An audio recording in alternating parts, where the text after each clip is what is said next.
जय दोस्तों, वंदे मातरम।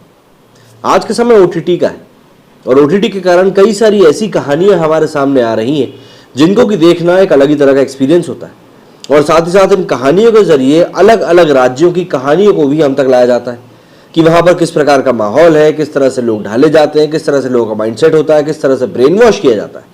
हर एक टॉपिक के ऊपर कई तरह की वेब सीरीज जो है आज की डेट में ओटीटी के ऊपर उपलब्ध है और सबसे बड़ी बात, यहाँ पर लोग अपने इंटरेस्ट के हिसाब से अपनी वेब सीरीज सुन सकते हैं। ऐसे में एक नई वेब सीरीज सामने है, खाकी द बिहार चैप्टर, जो कि अपने आप में काफी नयापन जो है समेटे हुए है। और सिर्फ ये नयापन ऐसा नहीं इसको देखकर आपको लगे कि नहीं यार यहाँ पर तो मतलब कुछ भी करने लायक नहीं है या कोई भी चीज ऐसी नहीं जिसको कि देखकर हमको लगे कि यार ये तो पुरानी चीज है। यहाँ पर काफी कुछ चीजें नई हैं जिनको कि देखकर आपको इसी बात का एहसास होगा कि हाँ वाकई में अब चीजें अच्छे के लिए बदल रही हैं। दिल्ली आईआईटी से ग्रेजुएट, पहली बार में यूपीएससी क्रैक। अब खुद ही सोच लीजिए कि ये इंसान कितना तेज चतुर होगा। और ये और कोई नहीं बल्कि अमित लोढ़ा है, जो कि 1998 बैच के आईपीएस अधिकारी और बिहार के टॉप अफसरों में से एक है। इन्हीं की किताब द बिहार डायरीज पर बॉलीवुड के मशहूर डायरेक्टर नीरज पांडे खाकी वेब सीरीज लेकर आए, जिसके निर्देशक भव धूलिया है। और सबसे बड़ी बात, इस सीरीज के साथ नीरज पांडे और नेटफ्लिक्स का नाम जुड़ना ही दर्शाता है कि एक बार तो इस सीरीज को देखना बनता है। लेकिन सबसे बड़ा सवाल यही कि क्या दर्शकों की इन उम्मीदों पर यह सीरीज खरी उतर पाएगी। 7 एपिसोड से सजी खाकी द बिहार चैप्टर के जरिए क्या नीरज पांडे टॉप डायरेक्टर की कसौटी पर साबित हो पाते हैं, खुद को खरा उतर पाते हैं। चलिए जरा जान लेते हैं करण टेक्कर, अविनाश तिवारी, निकिता दत्ता, आशुतोष राणा जैसे कलाकारों से सजी वेब सीरीज खाकी के अंदर आखिर क्या है। खाकी की कहानी की अगर बात करें तो राजस्थान के रहने वाले 25 साल के अमित लोढ़ा, जो कि करण टेक्कर ने निभाई ये भूमिका, अपनी नई नवेली दुल्हन के साथ बिहार पहुंचते हैं। आईपीएस बनते ही यहाँ उनकी पहली पोस्टिंग हुई और जब बिहार की जनता अपराध, चोरी चकारी, खून खराबा, जात पात के साथ राजनीतिक भ्रष्टाचार से जूझ रही थी, तब इस जोशीले लड़के ने इस माहौल के बदलने का प्रयास किया। पहली ही बारी में अपनी सूझबूझ से उसने रेल हड़ताल को रोका तो दूसरी बार में सांसद के भाई, जिसका कि रोल रवि किशन ने निभाया है, और चंदन महतो, जिसका किरदार अविनाश तिवारी ने निभाया है, इनको जेल पहुंचाकर शहर को साफ कर दिया। इसके बाद उनकी पोस्टिंग शेखपुरा, बेगूसराय से लेकर मुजफ्फरपुर तक हुई। अमित लोढ़ा धीरे धीरे बिहार के सिंघम बन गए तो दूसरी ओर अपराध के दलदल में फंसती छोटी जात के चंदन महतो अपराध की राजधानी के नए किंग बन जाते हैं। चंदन महतो का नरसंहार और सिंघम का अंदाज 7 एपिसोड में चलता जाता है।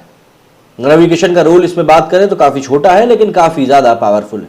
करण टेक्कर और अविनाश तिवारी के कंधों पर नीरज पांडे ने पूरी जिम्मेदारी डाली। अविनाश तिवारी ने इस जिम्मेदारी को बखूबी निभाने का प्रयास भी किया है। वो चंदन के किरदार में कहीं डरपोक तो कहीं खूंखार दिखते हैं। वहीं rough and tough Amit Lodha के किरदार में करण टेक्कर ने भी अपना 100% दिया है।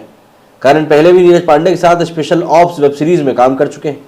वहीं करण, जो कभी 1000 में मेरी बहना है सीरियल में बेहद स्वीट अंदाज में दिखते थे, उनका नीरज पांडे बढ़िया इस्तेमाल कर रहे हैं।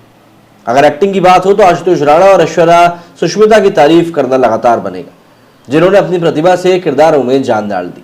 बात करें कहानी की तो जो चंदन कभी डीजल चुराया करता था, वो कैसे अपराध की दुनिया का किंग बना दिया जाता है, इसे राइटर ने पूरी तरह से भुनाने में कहीं ना कहीं अपनी ताकत तो लगाई, लेकिन वो उस चीज को हासिल नहीं कर पाए। राइटर और डायरेक्टर दोनों ने सीरीज को मिर्जापुर, रंगबाज, गंगाजल जैसी फिल्मों का और वेब सीरीज का टच देने की पूरी कोशिश करी और कहीं ना कहीं इसी ट्रीटमेंट की वजह से खाकी एवरेज से ऊपर उठ नहीं पाई। पुलिस बनाम गैंगस्टर पर पहले भी कई सीरीज और फिल्में बन चुकी हैं, लेकिन इस खाकी में उनसे कुछ अलग नया देखने को आपको मिलता नहीं। स्पेशल ऑप्स वेब सीरीज जैसा करंट इस बार नीरज पांडे पैदा करने में कहीं ना कहीं फेल हुए और इसका कारण यही है कि इस बार रचयिता तो नीरज पांडे हैं, लेकिन निर्देशन की कमाल भव धूलिया के हाथों में थी, जो रंगबाज जैसी तारीफ काबिल वेब सीरीज लेकर आए थे। भव धूलिया के साथ दिक्कत यह है कि वो एक बार फिर हूबहू वैसी ही क्राइम वेब सीरीज के साथ हाजिर हुए हैं, जिसका कि हुलिया और ट्रीटमेंट पूरा का पूरा पहले जैसा ही है। इन सब वजहों से खाकी ना तो यादगार बन पाई और ना ही अलग हटके लगी और कहीं ना कहीं वो आपको थोड़ी बहुत ही सही लेकिन बेझिल भी लगेगी। लेकिन बात वही कि ये वेब सीरीज भी ऐसी वेब सीरीज है जिसको कि आप अगर अपने वीकेंड पर बैठे हैं, टाइम पास करना चाहते हैं, बिंज वॉच करने के लिए कुछ नहीं तो आप इसको बिल्कुल देख सकते हैं। लेकिन बात वही है कि अगर आप रंगबाज देख चुके हैं और गंगाजल के बड़े फैन रहे हैं तो उसी किस्म की आपको कहीं ना कहीं यह कहानी देखने को मिलेगी और कुछ नया देखने के लिए नहीं मिलने वाला है। तो अगर आपने ये वेब सीरीज देख ली तो अपना रिव्यू मुझे कमेंट में जरूर बताएं। बाकी मेरे स्टूडियो फिलहाल इतना ही। जय हिंद, जय भारत।